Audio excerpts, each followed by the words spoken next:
Good evening, everybody. This is Rob and Jordan. We are back for Archangel Ink Live number 56. Welcome, Jordan. How are you today? I am great. Happy to be back yet again. And we're talking about books tonight. So I'm pumped. I love books, obviously. Love books, but yeah, it's good. Excited to talk about some books.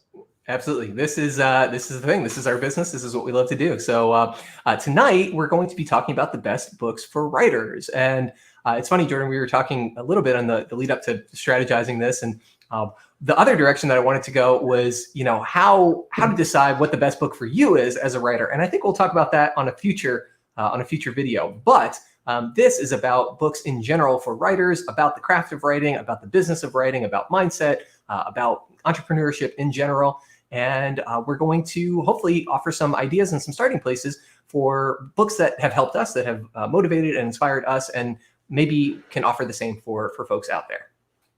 Yeah, I just like the very simple thought, read to succeed. I think it's simple, but it can get us ahead, not just as authors, but in life in general, like just reading and putting ourselves in that. I mean, you can learn things from YouTube videos, courses, all those things, but reading is a powerful way to learn, but it's also you're putting yourself in that books. You're surrounding yourself with that. You're seeing what other authors can do. And there's power to, I think, being in that and of that. Yeah, no, that's absolutely true. And that kind of leads us to our first point here, which is why writers should be reading. So I've got well, actually, I'll let you answer that if there's anything else that you wanted to share. Yeah, I just think it's, the thing that I always think about, and my biggest takeaway whenever I'm sharing about books in general, is just the idea that we don't know what we don't know. And I think that is just probably one of the most powerful reasons to read. You don't know as an author what you might be missing. What potential marketing strategies are you missing out on? Maybe there's something it's not even related to author marketing, but it could be related to just marketing in general. That's why reading marketing books can be super valuable for you as an author, especially if you're running and doing that. You're DIYing or you're doing a lot of your marketing on your own.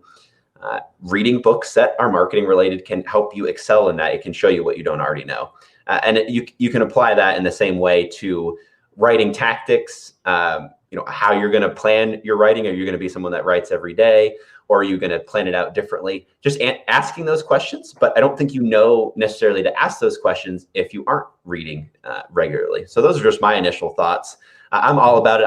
I've seen my own personal growth and in other people as well, just how powerful it could be to just get your head in books and just, power through them. Right. Yeah, I think for me, one of the big elements is just starting to develop your own voice as a writer. So if you want to craft a particular message or story, a lot of that's going to be trial and error and figuring out, hey, what sounds good? What do I like personally? And what are they doing? And reverse engineering that and just exposing yourself to lots of different, not only information, lots of different information, but lots of different styles as well, and ways of approaching the craft of writing, figuring things out, reading poetry, reading across multiple different genres, reading across multiple different time periods, seeing if you can pull out and distill some of the elements that really speak to you and make sense. But then also, as you mentioned, you're expanding your horizons. You are learning new information and building on, maybe you have a primary area of focus, but each new skill that you learn will magnify the information that you have there. And I'll talk about that in one of the books coming up that I threw on the list here. But yeah, there's lots of good reasons to be reading and as a writer. So definitely make that a part of your habit. And I mean, the last thing I'll say is, it may go without saying, most people who are writing, like reading and they're engaging with it. So they're doing this already, but maybe with some of these recommendations, we can help maximize that or give you new avenues to explore anyway. Yeah, and I love the note on style there, because I didn't know my style when I first started writing, but then I just started reading more and really trying to get into it. Like what do I like? What's working and what's working for other people, but what's working for me? And just being able to continually ask those questions is just super important. So reading is awesome. We'll just suffice it there. Absolutely. Cool. So let us move forward here. Why writers should be reading. So we've covered that. And now the best books for writers, not or writers, best books for writers in no Best books particular. are writers. Best books are writers. What's your choice? One or the other. All right, so let's. I didn't put in any particular order. Some of them will be multiple ones of yours. Some will be multiple ones of mine. Others, either of us could kind of tackle. But let's jump into the first, and this was one of your recommendations, Jordan, and that is Everybody Writes by Anne Hadley. Yeah, I read this book recently, not on any recommendation. I found it online. I'm like, you know what? People keep telling me read books about writing, read specific books. Okay, I'm going to do that. So I read this book, and I really enjoyed it. She writes super punchy, has several tips. I think she gets up into the 70s in her tips count. But it's really short, punchy writing. She has like good chapters in there that are very digestible. If you're looking for a book that, hey, I want to read and get a new tip every day and take it slow, this book would be a perfect fit for that. But just learning how to be a better writer in general, better communicator. She has several different sections that she goes through, but I really enjoyed the book overall. I think it was very well written, which is always good. You want a book about writing to be well written. It sounds like it should be standard, but it's not always the case. But this one was very good. It was very easy to read and follow, and her points were just very good. So it's definitely a book that I recommend any reader read. Awesome. So any writer read. There you go. Any writer read. Any reader too, if you want to read it. Yeah. We recommend that as well. All right. So the next one that I have here is Published to Sell: Long-Term Income from Short-Term Effort by Alex Goldstein. And so this is a book that was kind of an inspiration for the published professional, one of the books that I put out. And the basic idea that I got from it, and I really liked it, which is you can create something, an asset in your book that is going to generate long-term residual income, both in the royalties, but then also in generating business for you. So it was one of the books that really helped me start to think about expanding what a book could be and how you can make money from a book. Most people think, well, I'll sell money, and if I get up on, get on the Wall Street Journal bestseller list, then I'll be able to be comfortable, and I can just kind of enjoy all of that. But what he points out is that actually you don't need to actually sell that many copies at all. You can sell just a handful or even no copies, but having that book out there potentially can help you to find the right types of business that generate revenue for you. So really good book for writing as a tool for business people. Good stuff. All right. Moving on, a classic here, Think and Grow Rich by Napoleon Hill. Jordan, thoughts on that? Oh man, I'm a huge fan of this book. I read this book starting out this year. So before all of the COVID-19 coronavirus craziness, I read this book, and I really enjoyed it. Really, for me, the biggest takeaway was, and definitely is more on the business end. So, but I think as authors, we have to be marketers too. We have to be thinking about that. What do we really want? What is our desire, and how are we going to reach that?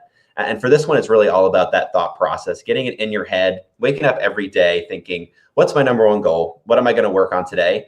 And just, really having that desire. I love that the book is mostly about that, because for me, it was just, I don't know if game changer is the right word, but it was definitely it was a good mental shift for me. Okay, this is something I really want, and I can share with people that I really want this, but what does it look like? What is it going to look like for me to be in that position once I'm selling more books or whatever it is, and answering those questions? Okay, that's what it looks like, and that's maybe how I get there. So, it's really kind of the first part of the path, but I think it's absolutely a must read for anybody, but especially writers and authors.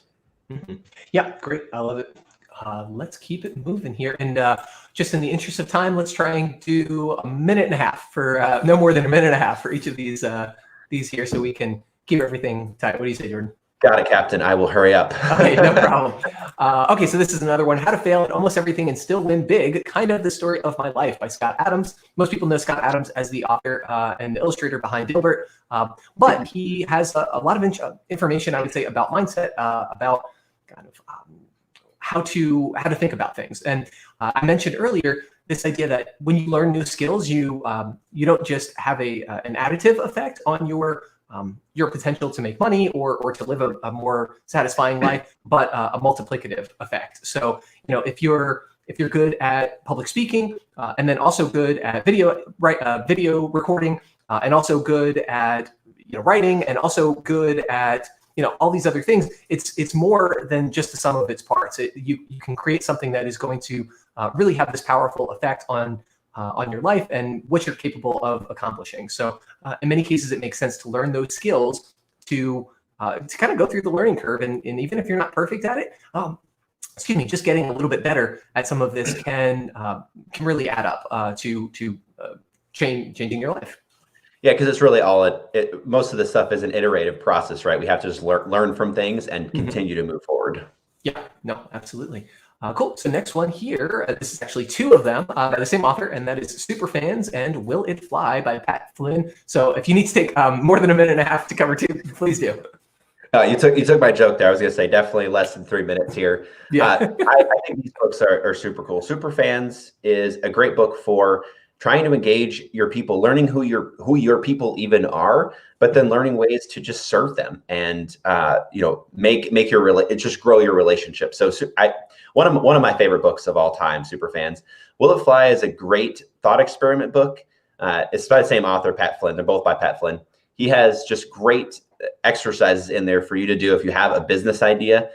I would apply it to if you have a book idea. Read this book first, run his experiments with your idea, and see if it's a book that you think might generate some interest in other people. I think that's where these books shine. Absolutely worth reading, and then following Pat Flynn as well. He has all kinds of good stuff, and is continuing to produce good stuff.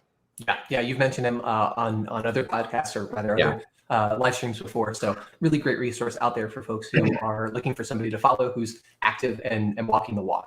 Yep. Cool. Right. So moving on, we have Drive, The Surprising Truth About What Really Motivates Us by Daniel Pink. So I encountered this book probably about 10 or 12 years ago. I really liked it. The main point of his book, the main takeaway that I have is that people think that money is an adequate motivation in itself, and the truth is it's not.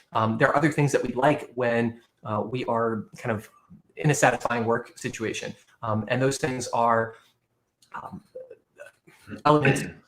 Some of those elements are purpose, a sense of purpose, and a sense of self-direction, being able to kind of direct your own day and not be micromanaged, and then some sense of kind of community and importance. That what you're doing matters, not just to you but to other people. And so I took this as a really helpful lifestyle design book, or business design book. What does this actually look like?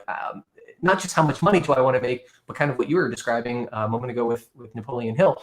Well, okay, so let's say I have that. Let's jump forward there. What then? What does that look like? And then if you can start to shape out the outline of your ideal outcome and the lifestyle that comes around it, it also allows you flexibility to think a little bit laterally. It's like, okay, so I think that I want $1 million a year to be happy. Like, okay, so what am I going to do with that $1 million? Well, I'm going to travel around for 4 months out of the year and work half-time for 3 months out of the year. It's like, okay, now you think, can I do that on less than $1 million a year? Oh, okay, so what I want is the possibility to travel, to do different things, to have time for my kids and spouse and dogs and whatever. And then you can say, maybe there are other ways to accomplish that. And I appreciate that.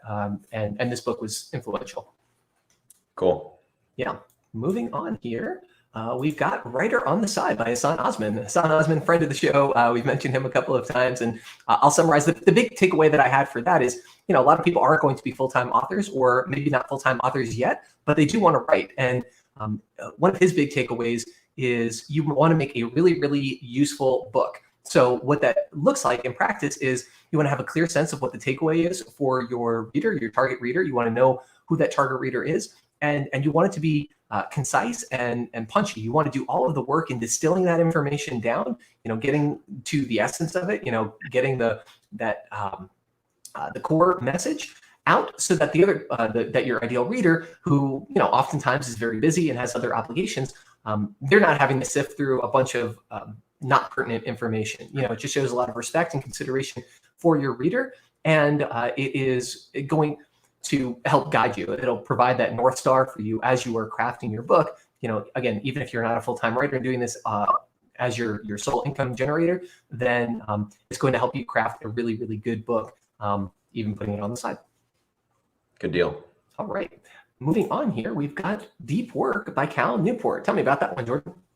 Another book I read recently, and he has so much, there's so much good knowledge in his books in general. But Deep Work specifically is just talking about the fact that most of us nowadays have a really hard time focusing on tasks. Even if we just say, hey, I'm gonna write for 2 hours, how difficult that is. I still struggle with that as an author who's written books. I go to sit down and I'm like, but I have all these other things going on. It's so easy to get distracted.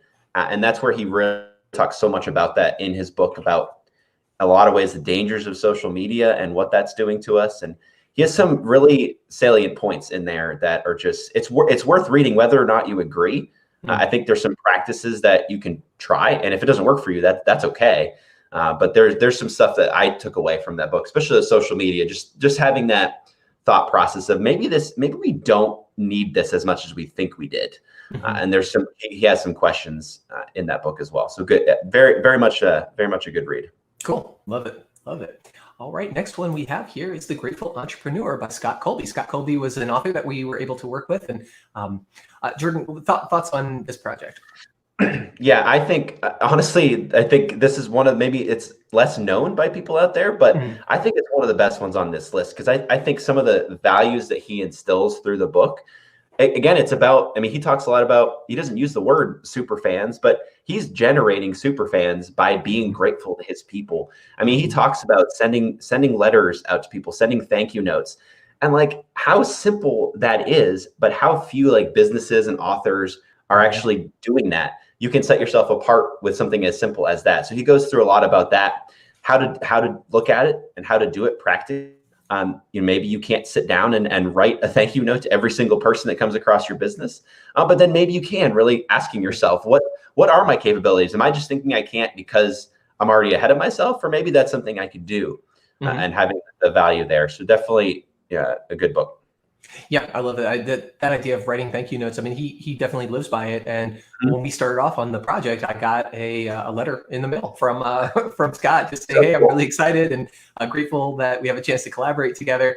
And it's such a positive feeling. Like you said, a lot of people don't actually get snail mail, get letters in the mail, let alone handwritten letters. And so to receive that is a way to generate superfans, to really build on that connection and with gratitude as the basis for it.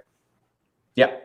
Cool. All right. So moving on here, we've got You Write, They Pay by Susan Anderson. So we helped with the formatting for this project and the cover design several years ago. And Susan has a writing firm. So she helps create content. She does content marketing creation for authors and, or for business people, really, in lots of different genres, and works on a number of other projects, does some ghostwriting and so forth.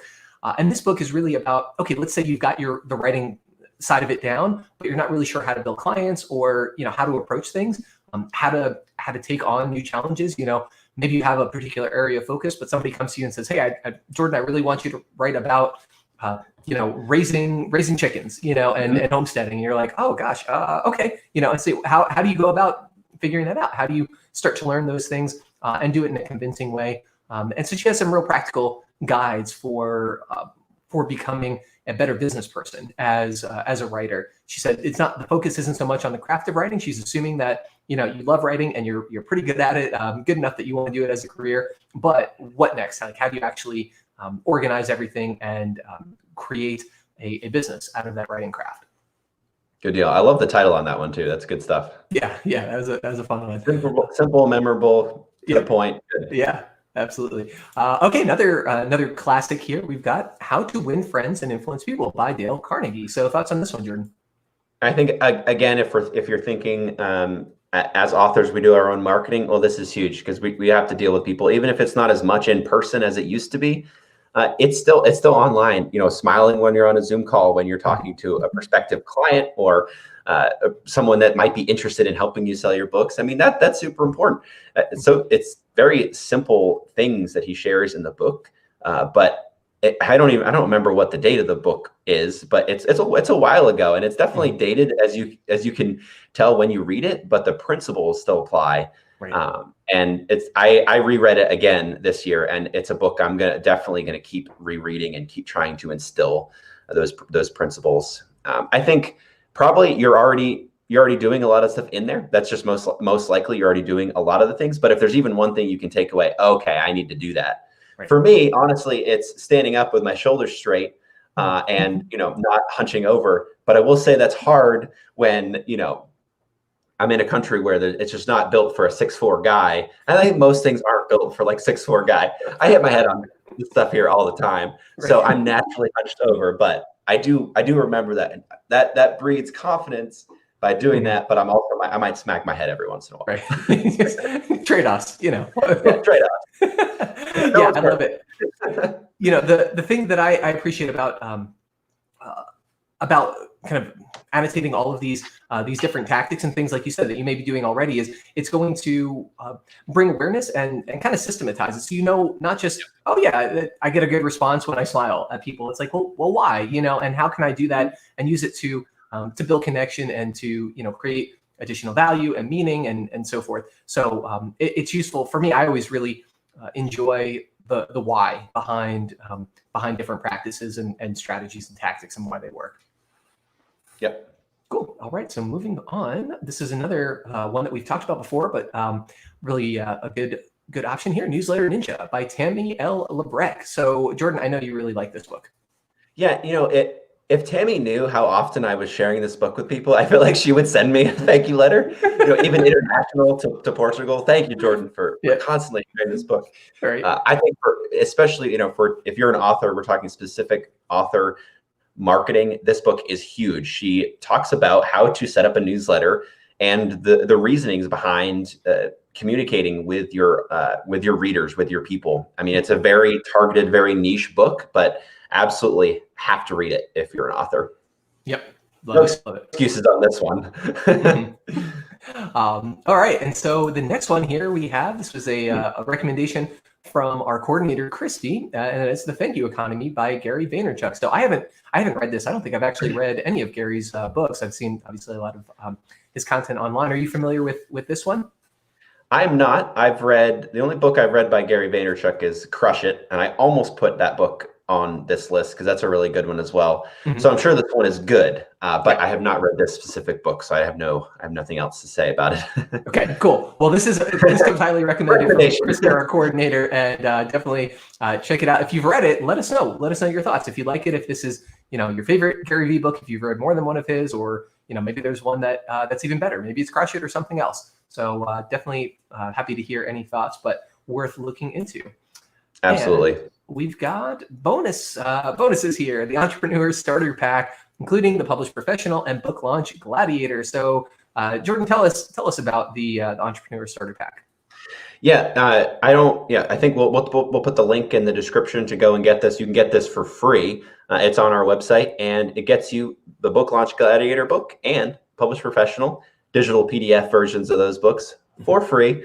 They're still highly relevant, super helpful. I still get reviews on Book Launch Gladiator all the time, just telling people, hey, this is a great intro to marketing explained in a very relatable way. I wrote the book and published it back in January of 2018. So there's definitely things in there that are dated, but as far as a basic setup and intro to book marketing in general, it's a good free place to start. And I'll let you share a little bit more about your book, but your book especially, I very much enjoy.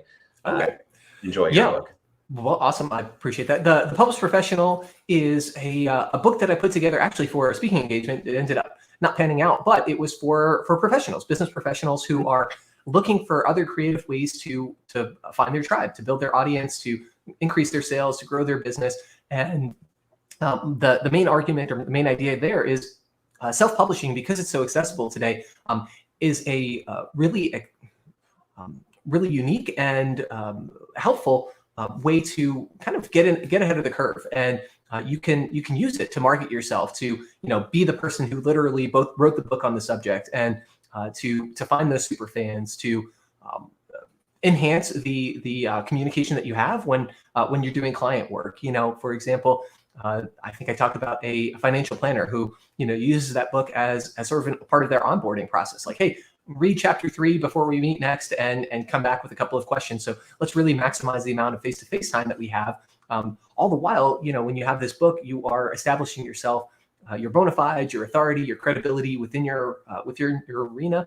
And so this book is really just, hey, there are a bunch of different things that you can do to with a published book. And as a professional, even if you don't want to be a full-time writer, even if you're not looking to be a bestseller necessarily, then a book might still make sense, and it might still be profitable for you if it has if you're able to fit it within the context of your business enterprise, and helping you generate more business and level up in that way. So yeah, that is the starter pack, and we've got both of those available for free. So again, we will include the link down below, but I think now they are, it's back free on Amazon as well, the Published Professional. So you can check it out there if you prefer. Yep.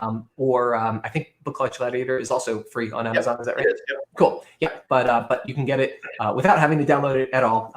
Just sign up, and we're happy to share those titles. Yeah, absolutely. I think they're a good mix. They're a good mix together. Yeah, awesome. Cool. All right, so let's. I think that's it. We'll wrap up with some concluding thoughts here, and the note that I have here: reading helps you relate to your audience and broadens your sense of what's possible. So, just being up and familiar with the latest trends within your industry, if you're writing in a particular genre, being conversant and knowing what you're talking about, and being able to actually relate as a peer to other people who you hope might one day read your book, or by who might have already read your book, can be really helpful. It increases that know, like, and trust factor, and allows you to continue to provide value to them. So that was kind of my thinking there. What are your thoughts, Jordan?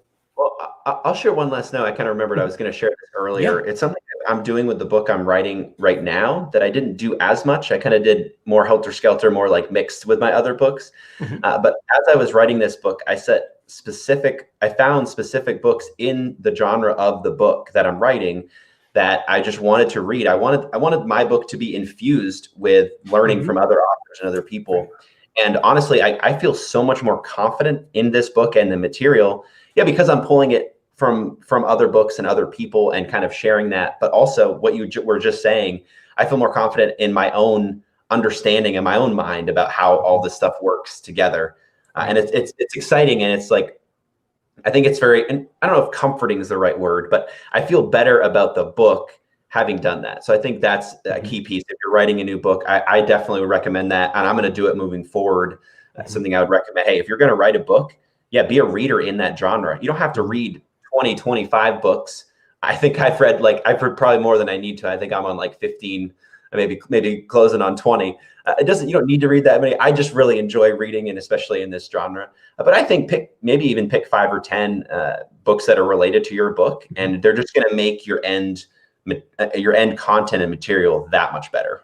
Yep. Yeah, and that's something that recommendation of just read 5 to 10 books is something I've seen for just becoming a well-rounded person in general. So if you're trying to learn about U.S. history, like find the 5 or 10 top recommended U.S. history books. Read about them on the same subject. Get different perspectives. Start to parse out what's true and what's conjecture and so forth. And then if you love that topic, keep going. But if not, then just exposing yourself to those handful of top titles within your genre, that'll give you enough of a familiarity to have a serious and intelligent conversation if that ever comes up. Just as a broadly read literate person. So great idea. I love it. Yeah, that just whole idea of the what you put there, broadening your sense of what's possible. You'll start reading several different books, even books in different genres. You'll read like a fiction book and then a nonfiction book about history, and you'll see like similar themes that come up. Okay, that's so interesting that came up in there. Is that something that's even more true because it's in these different things, and that's up to you to decide. But when you start seeing things just come up over and over again, like, to me, that's exciting. I love kind of pulling those things together. Right.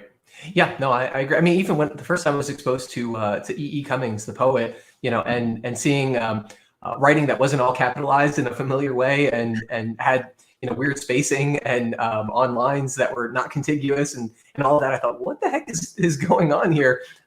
But again, it's kind of broadening my sense of what's possible. Oh, I have these conventions that I've learned, and there are all these reasons that we do them, but they can be played around with, and they're not fixed. And if you want to get creative along these other dimensions, it's possible.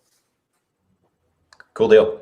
All right. So final question. If anybody is wants to share, we'd love to hear from you. What books have helped you most as a writer? Any books that you really enjoy or find as essential. Somebody comes up to you and says, "Hey, I'm just starting out as a writer. This is it. This is the book that you should definitely read." We'd love to hear about your thoughts and recommendations on that front. Yeah, let us know because I want to read them. Yeah. I'll add them to my list right away and read them. Right, exactly. Okay, I think that's it. Oh, there was one other thing that we talked about in our email, which was how to find books at low cost. So thoughts on that? Yeah, I think as you start to think about this, okay, I don't know if I want to just be buying book after book. Mm-hmm. You can look through your local library, and it does not mean just going into your local library.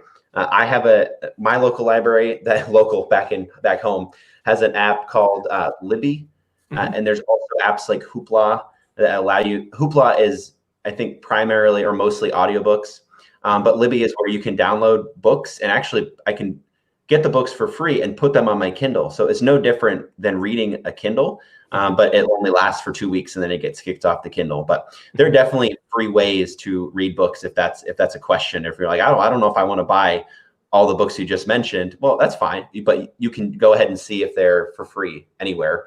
And I would start with those, start with your library, and then even just potentially just Google it, see if those books are offering free PDF downloads if you sign up for an email list. I mean, that's a little bit harder to find and maybe not worth it time-wise, but if you're really strapped and if you're really, hey, I want to read that book, there's potential there. Yep, and the one other resource that I would mention as well, this is more for classic books or books that don't have a copyright on them anymore, but the Gutenberg Library. You can look it up, and in many cases, they are available in multiple platforms or multiple formats. So you can download a MOBI or an EPUB edition, as well as a text or a PDF file of lots of classic books. So if you have something that is not a recent release, and especially something from the 17th, 18th, 19th century, then that is a really good place to find access to it. Cool deal. All right, so I think we are all set here. Folks, thank you so much for watching. Definitely like and subscribe. It's very helpful. If there's any questions or comments that you have, we would love to hear about them. And we look forward to seeing everybody on the next live stream. Have a great evening.